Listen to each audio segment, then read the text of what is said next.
Thanks for finding this podcast and welcome. I'm Simon Murnau. And I'm Nicky Blue. What you're about to hear is a conversation between two friends who grew up in the 80s, discovering goth music and culture along the way. We're going to be talking about the albums we love most from that era and how they fit into the stories of our lives at that time. It's not in any way objective or comprehensive. We're also going to talk about what the goth and alternative scene meant to us and how it made us, in part, who we are today. This is a love letter, really, and a thank you to the goth scene and to all the people and ideas we found within it. You know who you are. This is for you. If you want to keep updated about this podcast and our upcoming book of the same name, please join our email list from the link in the bio. Thank you for the darkness. Born in the Black Cave.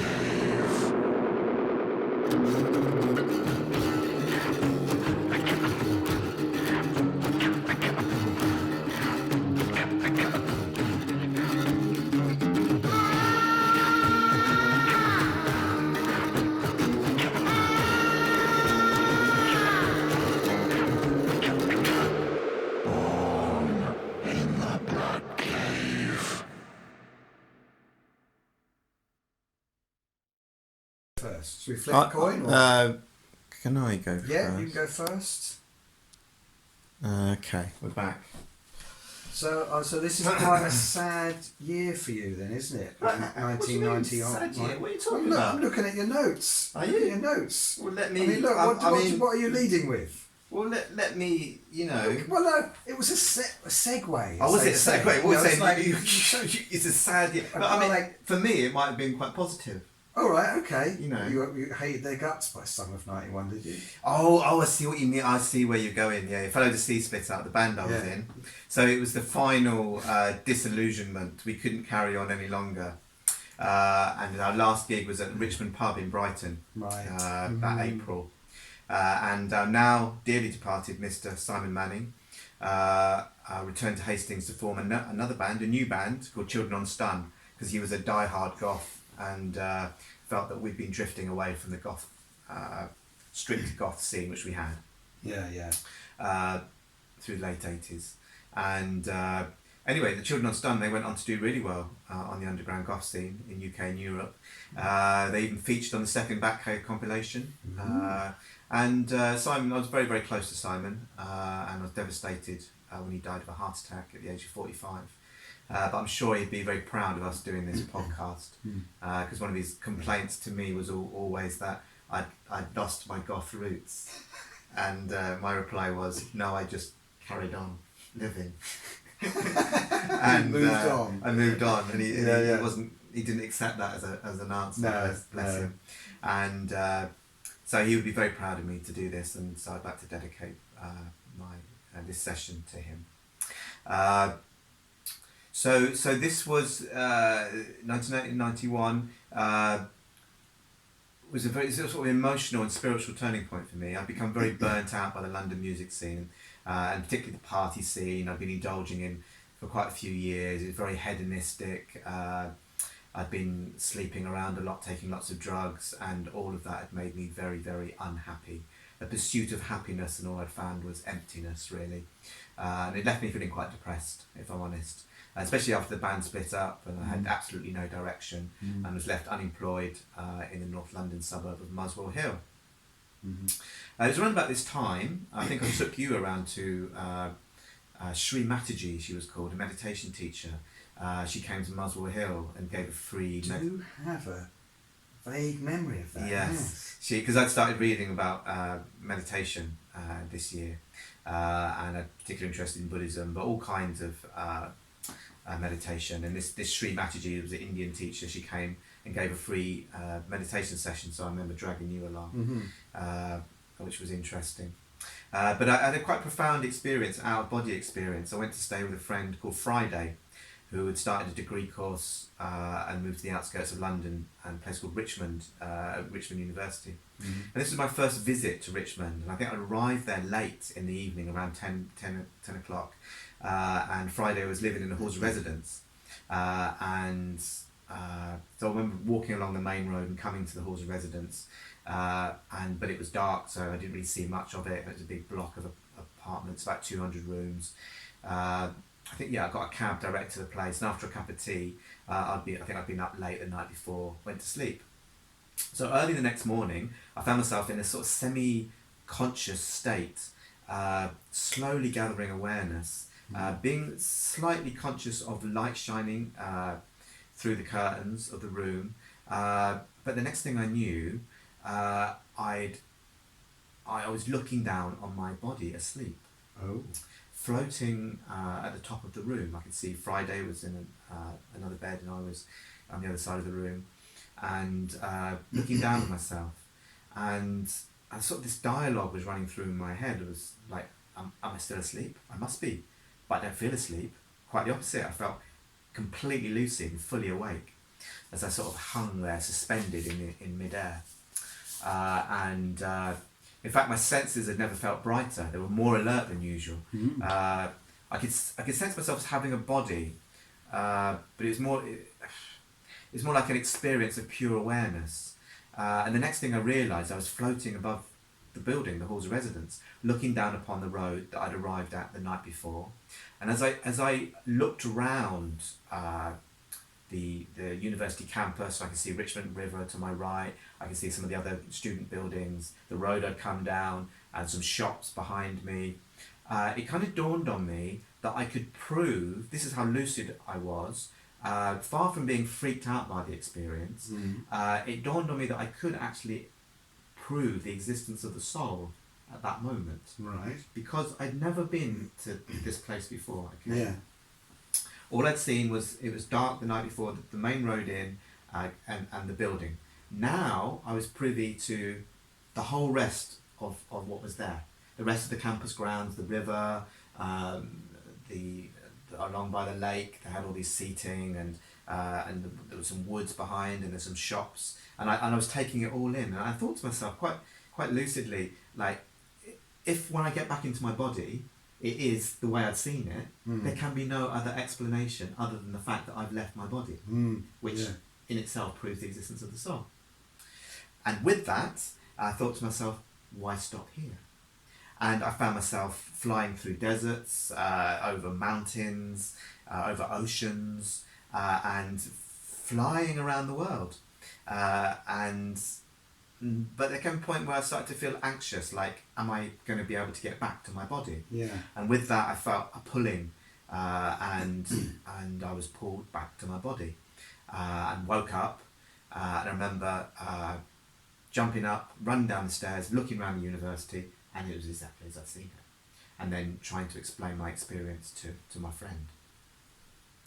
And then I went on to do a course at the Camden Working Man's College it was called Science versus Spirituality, and it's full of scientists. Yeah. And I stood up in a very kind of fervent, enthusiastic state, claiming that I could prove the existence of the soul, and they tried to shoot me down in flames. Oh dear. Although I was kind of, obviously they had materialistic views, but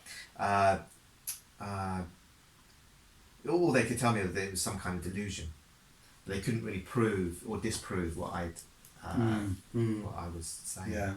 But anyway, this experience had a profound effect on me, and I knew it wasn't a delusion, because when I got back to my house, my flat in Camden, I could continue to leave my body at will. Right. So I could fly up and down the street, I could be in bed and walking around my bedroom at the same time. Yeah. And a whole load of experiences and kind of strange encounters and meeting people that could do this as well happened to me around that time. And it carried on for about 4 to 6 months, I can't remember exactly. But so that was going on for me, but I was still very, very unsatisfied, very, very unhappy, very lost. And I remember my dear old mum, God bless her, came up from Hastings to visit me, to cheer me up, and play careers advisor for me, because I was getting the notion that maybe I should try and do what my clever friend Simon Tilbury did, and that book learning stuff. All the book stuff. Yeah. Which I'd never had I was surrounded by academics, my father and a lot of my friends, but I'd never had the confidence myself to do it. And so this was a chance for me to do it. But I'd flunked out of school. I had no qualifications, and I found out about something called an access course, which was an ingenious scheme for people that didn't have any A levels, to train to a standard that they could then go on and apply for a degree afterwards. And so I registered, enrolled at North London College, and did a humanities access course, which I passed with flying colours, and got a place at Reading, not Reading University, I went on later to that, got a place at Hertfordshire University to do a humanities degree, which I majored in philosophy and literature. And that was me, the end of my London experience. The beginning of a new path. Very much a change. Yeah. Although I have to say that the hedonism and the rock and roll did continue when I got to university. You didn't ditch it entirely? No. I kind of changed in a way. Yeah. And it wasn't until I was around 27, leaving university, that I profoundly changed. And became quite the antithesis from what I'd been before.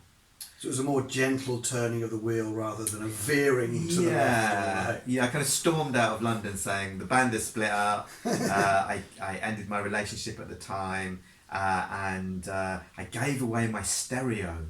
What? I gave away my stereo. I radical. gave away my record collection, Cure albums. Oh, wow. I just was so disillusioned with music, London, hedonism, Yeah. everything that I'd indulged in, and then made this fresh start.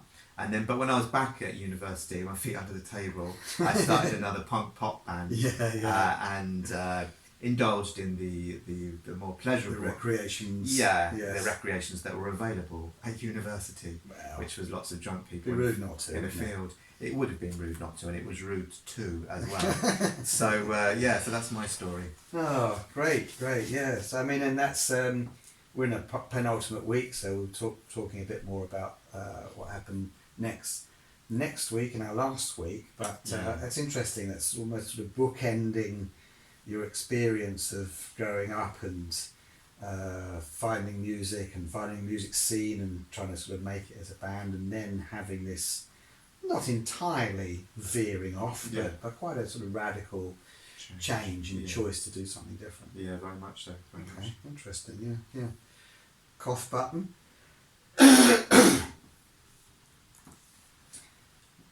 So before getting into things, I'd also like to give a shout out to Shona and her partner in Glasgow, who I believe maybe, hopefully not by the time this goes out, but so far has been the only person who has supported us through the Buy Us a Coffee. So certainly like to thank Shona and her partner in Glasgow. God bless you. And she left a message. Me and my partner are enjoying it so much. We just bought a copy of Young Limbs and Numb Hymns and love it. Wow. So there you are. I mean, you are spreading the word, and there we go. Buying a copy of that creating more classic goths, album, even at the age of 50. So that's great, and thanks very much for that.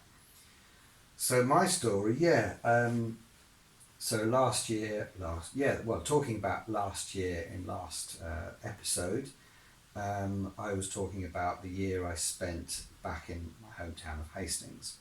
So after this year out, I moved back to London, and in the summer of 1990 and by the beginning of 1991, I was deep into the final year of my degree in English literature and film studies. Yeah, you did it. At the Polytechnic of North London. Well done, that was a mouthful. You're used to mouthfuls though. Oh, stop it. So, in this year I had 3 addresses. Oh. Ooh. Was that your tummy? Oh, you bloody animal. Right, okay, look. That has crossed the line. We're going to edit that bit out. We can't on the video. Oh, no, we're on video. Bloody hell. Oh, it's got to stay in. It's got to stay in. God. One of us, just for the people listening at home, sooner or later, one of us had to fart on air. Well, and I'm just happy it wasn't me, because all the money would have been on me doing it's worse than that because I lifted the cheek and farted, didn't I? God. So, You follow through. not for Right, Oh, so, God, that's okay, tragic. I'm still going to possibly edit that bit out of the audio. I'm not. It's staying in the video. Right, Get over to YouTube. so after my year out, spent, oh shit, I've completely broken down now. Right, so after my year out, I moved back to London in the summer of 1990, and by the beginning of 91, I was deep Deep. into the final year of my degree in English Literature and Film Studies at the Polytechnic of North London. It's all good stuff. So in this year I had 3 addresses, 2 separate flats in the same building in Muswell Hill Road, next to Highgate Wood, and a larger flat in Dukes Avenue, right in the centre of Muswell Hill. So the second 2 flats were with my partner at the time. So if I'm honest, I mean, you had some struggles that year, and if I'm honest, once again, I can't get away from the fact that this was another turbulent, stressful year for me. Its strains, both physical and emotional, were perhaps pivotal and put me on the route to the breakdown and onset of ME, or chronic fatigue syndrome, that came upon me at the beginning of 97. A lot of the stresses I can only lay at my own door, really, and I don't hold any grudges towards anyone or any particular circumstance. So there were 3 main strands to my life at that time. The first was the partying and the socialising with yourself and a fairly wide circle of friends. And I think by this point, we were beginning to feel less of a need to identify solely with one movement, style or idea. So, you know, I think we were all ourselves starting to sort of move away from goth, or move away from thinking of ourselves only as goth. One of the reasons we've gone for the title Disintegrations, as we mentioned, is because by the age of 22, we were ourselves looking to different horizons. People were moving away, taking jobs, settling into relationships, and making all sorts of other choices that meant that our circle, while not entirely dissolving, was fracturing. We all knew it, and sometimes we would talk about it. The second strand was my study, which I attempted to give everything I had to. I attempted to when I wasn't drinking far too much, or smoking in your bedroom, or going out to the slime light at Camden Palace or the Electric Ballroom until nearly dawn. I remember I was very often hungover in the library or in a seminar. This is certainly one of the physical strains I put on myself. And I have to say, I also regret the poor diet, the alcohol, the smoking, not to mention some of the other substances I took. All of which was, in fact, very light, really, in comparison to some of the people I knew at the time. But I also knew how sensitive I was and how it was depleting me. So yes, I would wake up reading Hegel, and I'd go to bed thinking about Blake or Marilyn Monroe and the fetishization of the female body, and how, yes, the female body in these Hollywood movies were dismembered by the camera. I was also furiously writing songs and poems. I was trying to develop my own written voice. And I was loving all of this, and I spent all of my time thinking about novels, poetry and philosophy. This was the age of post-structuralism and deconstruction, and so I was immersed in Derrida, Julia Kristeva, Foucault and these other radical theorists. Can't say I understood it all, but I bent my brain and strained my sinews trying to make sense of it. I wanted to find a way out of the boredom, the void and the dead calm of my childhood as I saw it. I also wanted to have a thought. I felt like my mind was a shattered mirror back in those days. It felt like a chaos of fragments that I couldn't bring into any coherence or form. To some extent, I still feel that now, though I have to say it's become a settled part of my unique iteration of the human condition. If I could write an essay, if I could earn a high mark back then, if I could come out of my degree with a strong grade, then I thought to myself, I will have had a thought. I would have shown to myself that I could organise my mind enough to communicate something of value, or so I thought. And then perhaps I wouldn't feel so lost. So I was delighted when I earned a first, and this opened the door to my MA that I'd go on to study, and the PhD that I began in '94.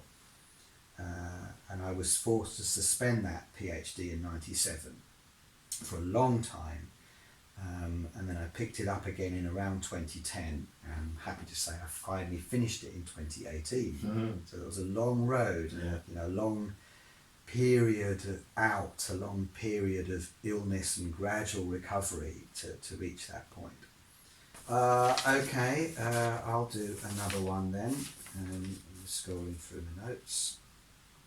Okay, so this is where I lay myself bare to your bitter, hollow, sardonic laughter, just as you did with I feel quite Mobiles.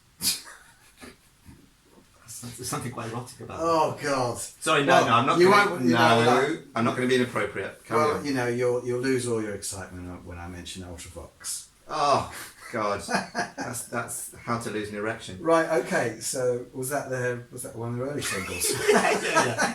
That's pre-goth. So the track is called "Your Name Has Slipped My Mind Again." So I'm under no illusion. A lot of committed, dyed-in-the-wool goths will be shouting at their radio, stroke phone, stroke device, spitting when they hear me talking about this choice. So yeah, shoehorning Ultravox into this podcast. What you might say, naked outrage. Hear me out. I'm not claiming that this mainstream synth pop band, remembered most for their pompous Vienna and the schmaltzy middle of the road apocalypse ditty Dancing with Tears in My Eyes, are alternative, let alone gothic. But they do remain a guilty pleasure of mine. So one tune stands out in the context of goth and alternative. And if you could hear it blindfolded, not knowing it was an Ultravox song, I defy you to say it doesn't deserve to be recognised for its dark, oppressive feel and its neurotic theme. So the song is the album closer to their Rage in Eden album 1981, and it's organised around a very simple idea, a beat which I would say is most accurately described as mimetic rather than metaphorical or allegorical. It's just a single heavy thump, dull and more like a blow being struck than a drum beat. And that is put through a delay, so each time it hits, it echoes and dies away. One blow every 4 or 5 seconds. So I'd say it's imitating an anxious heartbeat, a palpitation. And full disclosure, I used to have pretty severe heart palpitations for quite a long time. And the thing with palpitations is that the heart seems to flutter lightly and then stop altogether. And that pause is terrible. It's as if the world has stopped. And then thud, the heart kicks against your ribcage, trying to recover itself and find its rhythm again. And it makes you feel quite nauseous. You feel that in your throat.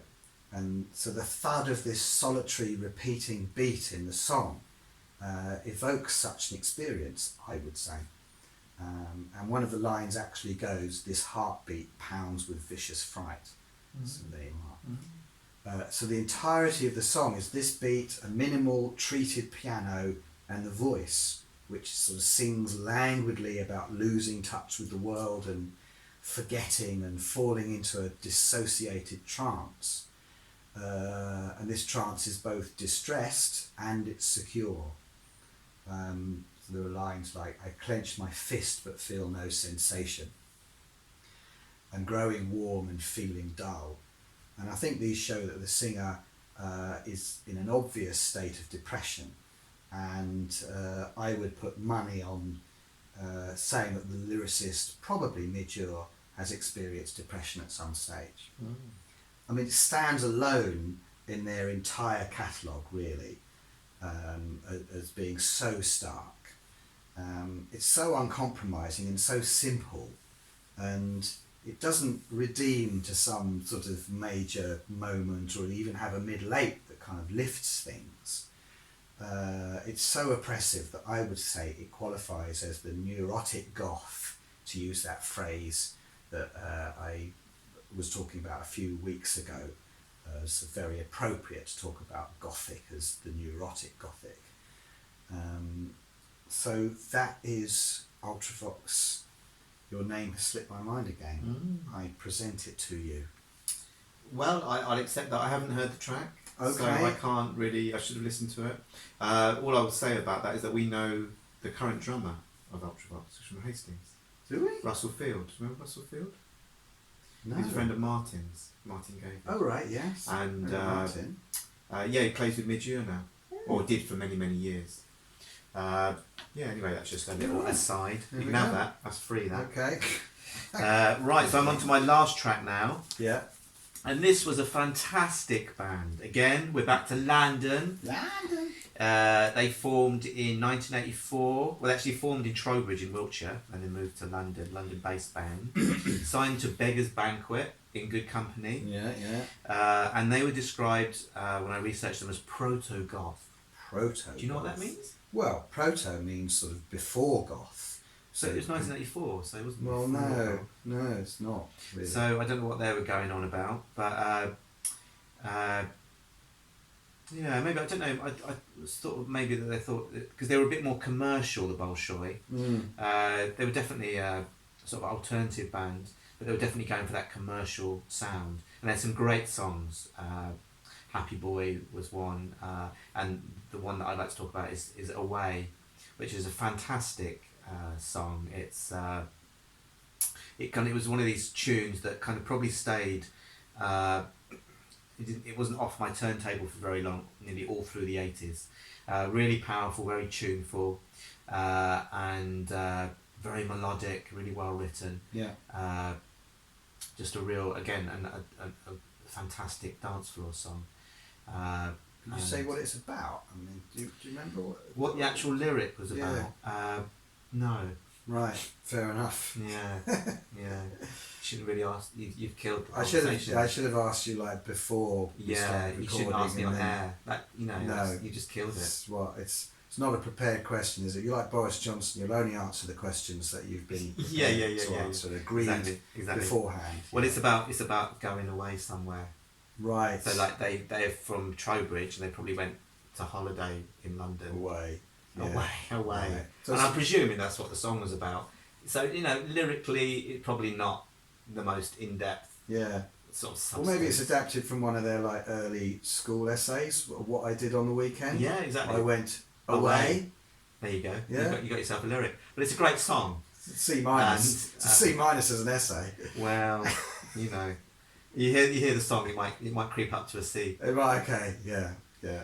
And but yeah, go and listen to it. It's fantastic. Great. And let me know what it's about, Okay. because I don't really go in for much like meaning. Not like you with all your clever words and fancy things and all that. I'm more experiential. I don't really because I have a very very small brain. Right. And so for me, it's just about sensory pleasure, and I don't look any deeper into meaning. Yeah. Well, if I can use the obscurest Buddhist metaphor here, which no one will get, but I'm going to say it anyway. You're like Thich Nhat Hanh, as a Buddhist practitioner, Buddhist leader, Exactly. and a luminary. Yeah. You live in the moment. Exactly. You don't need. I am Thich Nhat Hanh. You don't need subtle concepts, which are just delusions. Well, it's all conceptual. All meaning is conceptual, and therefore it's part of the map and not the territory. Yeah, and, so and you illusory. Yeah, you plant your feet on the earth. I'm somewhere deeper. You are sort of with nature. I'm and you deeper are than just, meaning. Yeah. Whereas I'm Sangharakshita, Yeah. the creator and the luminary of formerly the FWBO, now called the Triratna Buddhist community. Yeah. And he's was a polymath, a very learned man, self-taught, self-educated, and he brought in a lot of Western thinking, psychological stuff, philosophical learning, and his books are filled with all of this sort of very widely read conceptual matter. Yeah, kind of very which intellectual. Some people don't really. Well, dig, I didn't they? dig it. I read him. I didn't dig it. But who do you reckon will win out of a fight between Thich Nhat Hanh and Sangharakshita? Well, Thich Nhat Hanh is still in the land of the living. Yeah. So he would, technically, physically he's in his win. 90s though. He's not been well lately. Yeah, well, Sangharakshita is now sadly no longer with us, so I think Thich Nhat Hanh would still win, no matter how feeble of body he is at the moment. On account of his opponent being dead. I see what you mean. Yeah, so it's an instant win, really. He wouldn't have to get out of bed to win. Yeah, I'd watch that. Buddhist masters fighting. Buddhist sort of smackdown. Dalai Lama getting sort of involved, Maybe he'd be referee. No. I want them all. That like only one can survive. I it would like bring them all together. Be like a Highlander situation. Yeah, exactly. One left standing. Yeah, okay, yeah. Covered in blood. And then give a Dharma talk. Last Roshi standing. Exactly. That's what I would pay good money for. for. I'm not sure we're going to include this extended. I think we should. I think it's a great idea. Offensive joke. It's going to be a long winter, and people would pay to watch that. People would pay. Netflix would snap that up. Okay, right, all right. Let's move on. Yes. Okay. So you've done your list. Yeah. Right. Okay. I've got several which I'm going to run through quickly. Then I cannot let this podcast go past without mentioning Leonard Cohen. No. Which some people will say, "What? He's not goth. He's horribly depressing, but he's not goth." Well, we know that the Sisters of Mercy drew their band name from a Leonard Cohen track, and in fact Eldridge also used the phrase "Some Girls Wander by Mistake," which is from a Leonard Cohen track off of his first album for his compilation album title. So, there's pedigree there. And I know of a lot of alternatives that loved the doom-laden parts of Leonard Cohen, and this track is called Queen Victoria, and it was only ever recorded as a live song in 1972 from the album Live Songs. And why do I like it? Well, it's just beautifully, it's almost stationary as a song. It sort of goes nowhere. It's improvised, I think, chord-wise. It feels like that anyway. And it's clearly one of his pre-written poems that he's, I think, improvised a part around. And the lyric meanders. It's not rhythmically tight to the chord changes. It's got this sort of loose, desultory feel to it, which I like a lot. It's a sort of very unusual, almost kind of anti-song. And he is sort of more kind of reciting the words rather than singing it. And he begins each verse, not unlike talking about the Ultravox song with this sort of like single boom, this single beat. He starts each verse with this sort of single strike on the bass string. It's like a funeral bell, just goes and then he sort of invokes the spirit of Queen Victoria and Victorian values, and every verse begins with him just sort of singing Queen Victoria in this drawn out, lugubrious tone. And it's Cohen at his most downbeat and despairing. But his voice is also rich, and his voice is in fine shape at this time. It's deep and resonant. And the singer is appealing to Queen Victoria to grant him the formality and the austerity and even the control that he craves, that present day mores and customs around intimacy, sex, and even ideas of the self allow him. A line is, Queen Victoria, I'm not much nourished by modern love. And also a couple of brilliant sort of surrealist touches. I am dirty as a glass roof in a train station. I feel like a cast iron exhibition. I want ornaments on everything. I couldn't tell you exactly what those lines mean, but particularly back in the day, I remember listening to them and thinking, yeah, I feel like a cast iron exhibition. I feel like I'm heavy and rusty and out of time. And so it's, for me, it was always a track that I would put on when I felt at my sort of most downbeat and sort of like heavy of spirit. And I commend it to the audience. Yeah. 3 very short ones. Sugar Cubes, who produced their first album, Life's Too Good, in 1988. I'm sure, well, many listeners will remember that Björk cut her teeth with Sugar Cubes, and she produced 3 albums with them.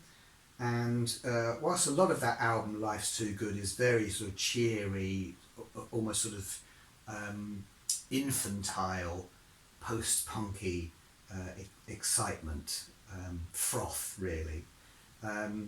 Sick for Toys is different, and it shows a vein in that album which is quite disturbing. Sick for Toys has got this really identifiable sort of goth alternative guitar line in it, sort of overdriven, distorted, in the minor key. And the lyric is about, what is it about? It's a male voice, so Björk is joined with, I think his name is Einar, who did a lot of the sort of like rappy spoken word stuff with the Sugar Cubes. And he's talking about this girl I knew, this girl I know, who had got bored of all of her toys. She wanted a new toy, and she finds a boy, and she forces or somehow coerces this boy to just comb her hair day in and day out, and that's all she compels him to do. And she's happy because she's found a new toy. So there's something about coercion and control going on there. And then it's like a fairy tale or moral tale, because at the end the girl falls asleep and the boy cuts off all of her hair, which is clearly a sort of, a violent act of sort of violent rebellion. And obviously she's bald, and the lyric goes something like, she might not now be sick for toys. So she gets her comeuppance. There's something about cruelty and control going on in there. And there's also a strange theme of sort of infantile sexuality running through that album, which is very odd and disturbed me then.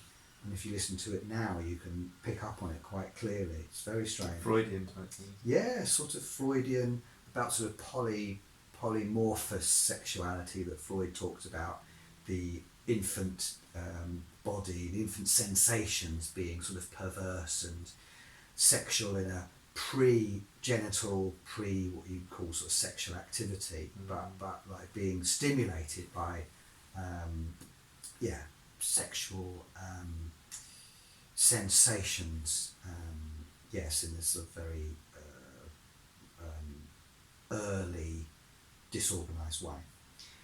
That's that. And I'd have to mention Love Like Blood by Killing Joke. I was going to do that. Yeah, on the album Nighttime, 1985, was just a brilliantly produced track with this sort of, chugging, I think sort of slightly syncopated bass line, which the guitar is chugging along to as well.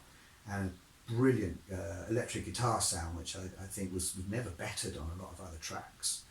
And it's, I think, a bit like the Cardiacs. It's just this brilliant floor-filling dark track, which dynamic. I don't quite remember or know what it was about, but the track was, the chorus is talking about love like blood, and you feel that this is about kind of, the darker, more vicious elements of love and intimacy, and so it was in a lot of goth clubs. And the other one is Shine On by the House of Love. She shine on. In 1990. I learned that it was recorded a few years earlier than this, and it wasn't a hit, but they tried again and they re-recorded it, and it was reproduced in 1990, and then it was a hit. And again, like Love Like Blood, it was just one of those great tracks that I didn't particularly like their albums or listen to them widely, but when that track came on, you were up and you were dancing. Yeah, yeah. It was just, great track. Yeah. That's our tracks, I believe. Those are our tracks. Yeah.